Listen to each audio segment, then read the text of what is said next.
Welcome back, Smith Boys Podcast.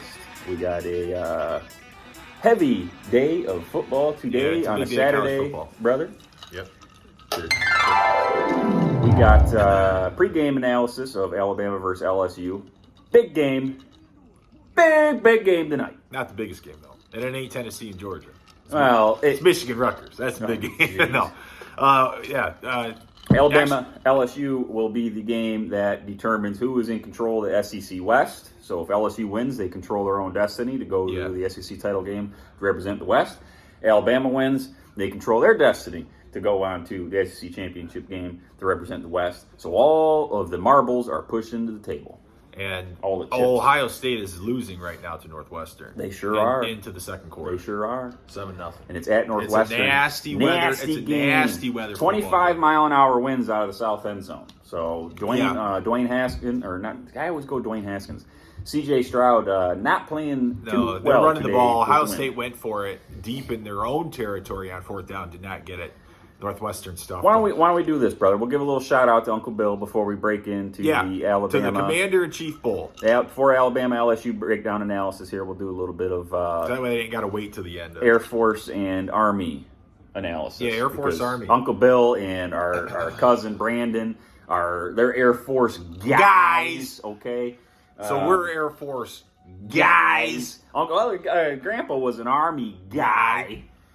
So, there's that. But, so today we got 5-3 Air Force Falcons versus the 3-4 Army Black Knights. Number 1 and number 2 rushing teams in the country. Yeah. Air Force is ranked number 1. Army is ranked number 2. Yep. And Air Force leads this series all time against Army.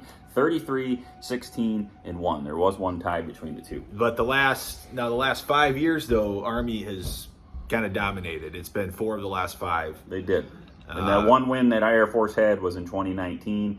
They had a 17-13 win. They did go into overtime. I mean, these types of games with these types of schools, are typically low-scoring games. Yeah, they run the ball a million times for a million yards. Yeah. So the key will be who can make the pass, the key pass, like those 2 to 5, 6 throws that they're really going to have to make when it's maybe 3rd and 7. You know what I mean? It's those plays that they're going to have to connect. But I know Army allows, I think I was reading 5.4 yards a carry against. I mean, for Air Force not to be able to run the ball, but an Army doesn't have a very good stout defense. So I think Air Force is really going to be able to push them around a little bit.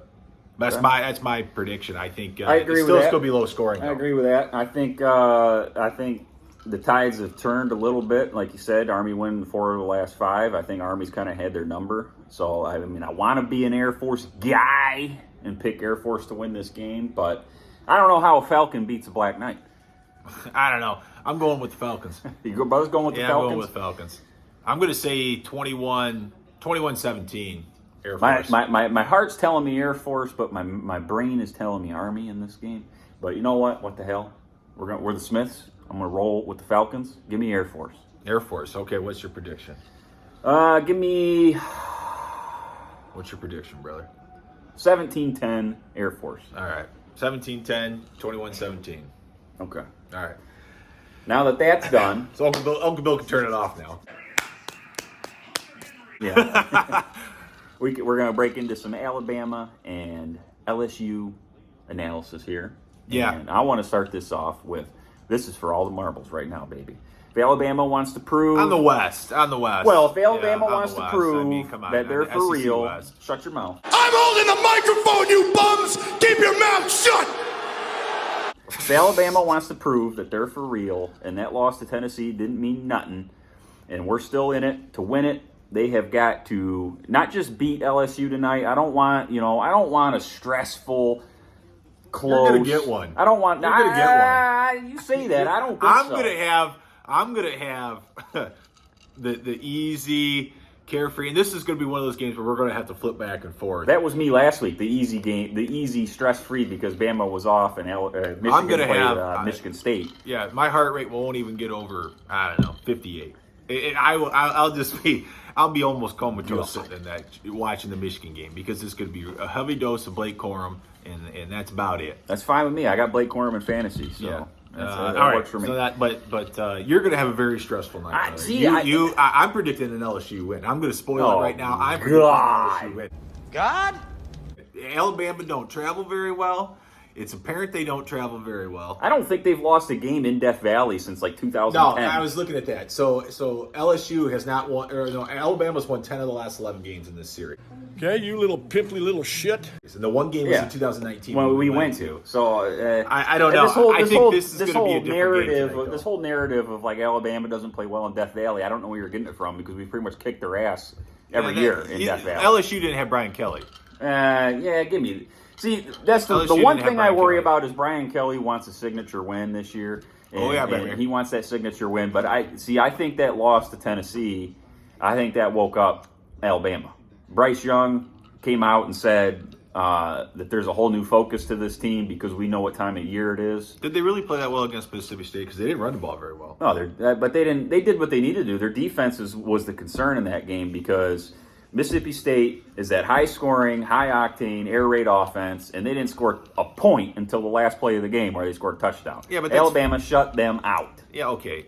One thing about that, you always go to the air raid. Brother loves that term, air raid offense. That's what they do. I know, but like that offense never really works against a good defense. You know what I mean? It's kitschy. It's made Mike Leach a lot of money. It's worked pretty good this year. It's made him an interesting character. It's worked pretty good this year. They beat some good teams and were ranked. You're never really going to amount to a whole. You got to really have the horses. You're never going to have the horses at Mississippi State.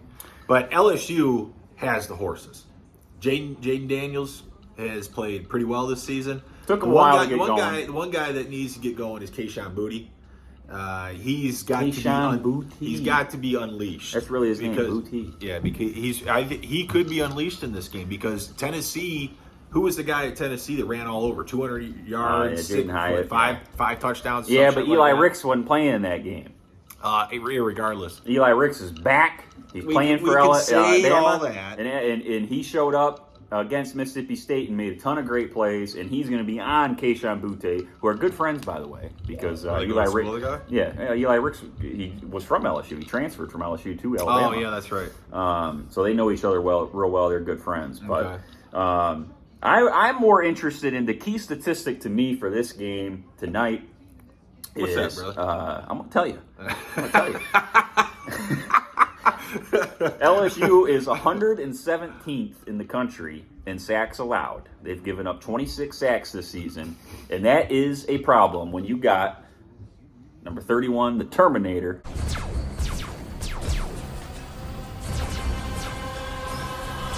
Coming off the edge. He's quite good. And you got Dallas Turner coming off the other edge.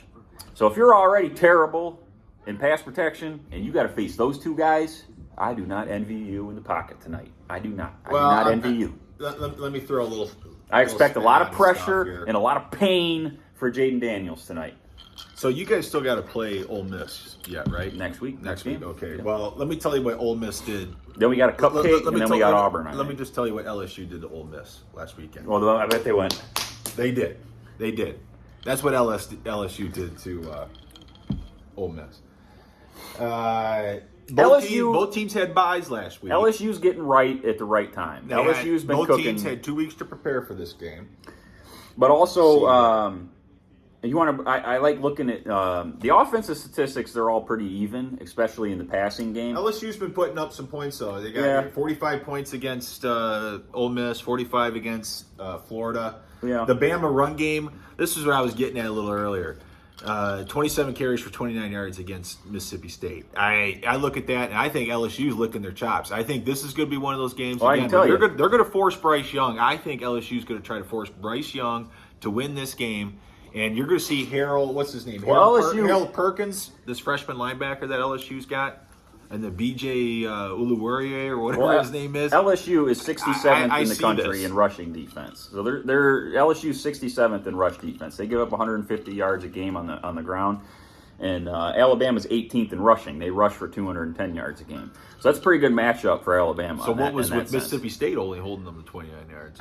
They didn't seem like 27 carries. Mm-hmm. I mean, They didn't really give the ball to Gibbs very much last week, I thought. I mean, and I don't understand because he's, to me, probably your most consistent, your best back. Where they're the most even is passing, because Alabama is 33rd and LSU's 42nd in passing. There's only 7 yards that separate them, 274 a game for Alabama and 267 a game for LSU. So they're very even there. But there is a little bit more of a disparity. Well, not a huge disparity, but when you look at the actual points per game, because Alabama's 4th in the country in scoring, so they average 43 points a game, and LSU is 28th in scoring. Now, that seems like a huge disparity, but LSU's averaging 35 points a game. So that's only a touchdown difference, but you're dropping from 4 to 28, but it's only a touchdown difference. So Alabama clearly has the better offense, and they have a much better run defense, too. Let me ask you a critical question here, Give me a CQ. When you're watching this game tonight,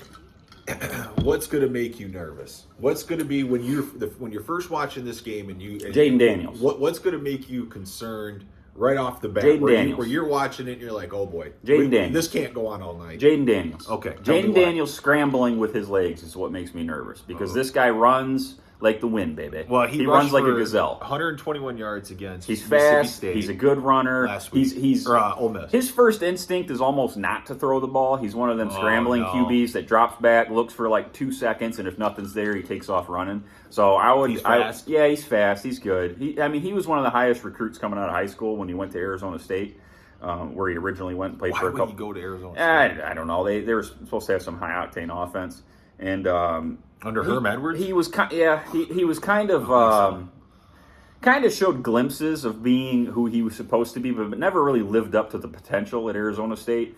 I mean, you got no talent around you at Arizona State either, really. No, I mean, he's got nothing around him. So he got to a point, I guess, why not transfer to LSU if you can enter the portal and a team like LSU's interested, and why the hell not? Would you not go to LSU when Brian Kelly's coming in there? So, I mean, obviously it was a great decision on his part, because he comes out in the draft this year. He could potentially be the first-round pick if he ends up beating Alabama. And Lions will take him. Lions take him 1 overall. Lions pregame coming up. That's another podcast for another time.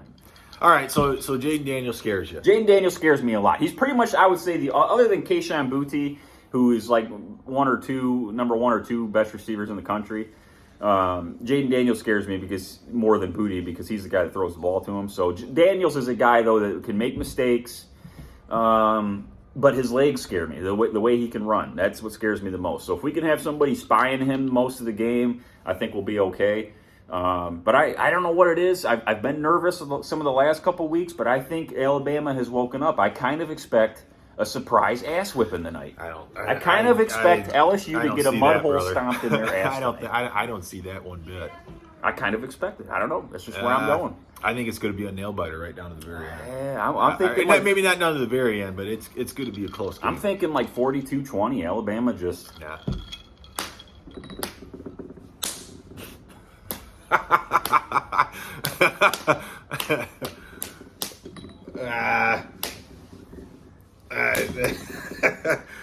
He's getting carried away, everybody. That's what I'm thinking. I just don't see that. I think it's going to be a real tight game. I see like we got Terminator though, brother. I don't know. I see Terminator. like a 34-27, 34-31 type of game. I think that sacks allowed statistic is going to come in big tonight. I really do. I think if you can't protect Jaden Daniels and you're that bad in pass protection, and you got to face this guy, you're in trouble. So what's the odds here? Alabama's favored by 13.5. Alabama's favored by 2 touchdowns in this game. Oh boy, howdy!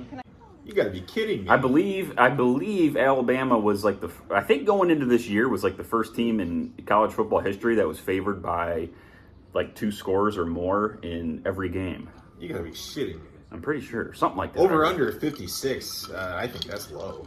Yeah, I would go over on the 56. Yeah, I'd definitely go over. And Alabama's probably going to score 40 on themselves or by themselves. And just money line is Alabama. Anything else you want to wrap out with the game? $525. I said 42-20. I'm expecting Alabama to just. Who's your daddy? Oh, I think 34-27 is a good score. Then you got LSU win. Yeah, I do. I don't like it. I see LSU. So you got Alabama sent off to pasture. Their season is done after night game. I have seen many a night games in Death Valley where it's just you know, they come alive down there. These Raging Cajun, these Bayou folks. I mean, these people come alive down there for that stuff. It's going to be all. They're going to be all liquored up. It's a night game, brother. They're going to be They were tailgating since I don't know 2 a.m. Yeah, but they've been tailgating for they'll probably, be passed out by halftime. Oh no, not these people. They've been throwing alligators on the Barbie, alligators on the grill. I mean, they're having shrimp bowls. When are we going to Death Valley? Oh, that would have been a good one to go to. This would have been a good one. I'm thinking 2 years we go there because that game. I say 2 years. LSU, Alabama at LSU. I want to go to a shrimp boil. What? So bad. A what? Shrimp bowl. What? A shrimp bowl? Yeah, shrimp boil. But Shrimp boil. Down there in the That was bayou, a shrimp boil. They take all these shrimp, a crawfish boil, really. They take all these crawfish, and then they have this, I don't know, this big container, and then they dip it in the water, and the water's seasoned, and then these things turn like a reddish color, and then they let it sit, they soak them, and then they put, you know, their Cajun seasonings and Creole seasonings and stuff on it. Then you just sit there at the table, they dump it out right in front of you, and they have like corn, they cook corn. Brother sure can make a short story long. Like no, you watch these videos, it looks so good, and then they just sit there and they just eat these crawfish. Well, maybe 2 years we go there. We'll figure out where we're going to go next year. Yeah. We didn't do a game this year. Nah. A lot of effed up stuff, economy, the travel, all that stuff screwed up this year. What a stupid son of a bitch. Didn't really want to get, traveling to Albania and stuff this year. I didn't really, I don't take know, a year get back off. on another plane again. Another key to the game tonight Yeah. is, I just wanted to get back on track to the game here for a sec before we wrap things up, is I am dying and waiting. Tyler Harrell, where the F is this guy? This guy supposedly has been practicing with the team again for a couple weeks because he had an injury to start the season. Should be our number one wide receiver, transferred from Louisville. Big guy, big Randy Moss type guy. Tall, skinny, lanky, runs like the wind, baby. Has he played at all? I think he came in with after we were playing Mississippi State last week and stomping a mud hole in him, he came in late and had to catch, I think. That's what I heard. Somebody saying that he had to catch. He came in and mop up duty? Yeah, because he's been injured. So if he can, and they had the extra week off with the bye week, and this is a dude that, if he can come back and he's healthy, we need him. Because the guy's a freak. Okay, and I'm waiting to see when this guy comes back to play because I'm dying to see him play in the Crimson. I've seen him play at Louisville. He was a freak with Malik Cunningham throwing the ball at quarterback. He was awesome. He was a stud. And now he's transferring to us in the Crimson and the White. I'm dying to see him play. I'm dying, brother. All right, Al. Hey, maybe we'll get to see him tonight. I hope so. I think you're going to need him. I really do. I think you're going to need him. We do. Our receiving core has been terrible all year. Bryce Young's got a bunch of statues to throw the ball to. He ain't got nobody to throw the ball to. Anything else? I just roll Tide, baby. Roll all Tide. Right. Roll all the way to that national championship. That's what I'm saying. 34-27 LSU. 42-20 Bama. All right. I'm saying. We shall see. All right. Till then, Smith boys, out. Peace.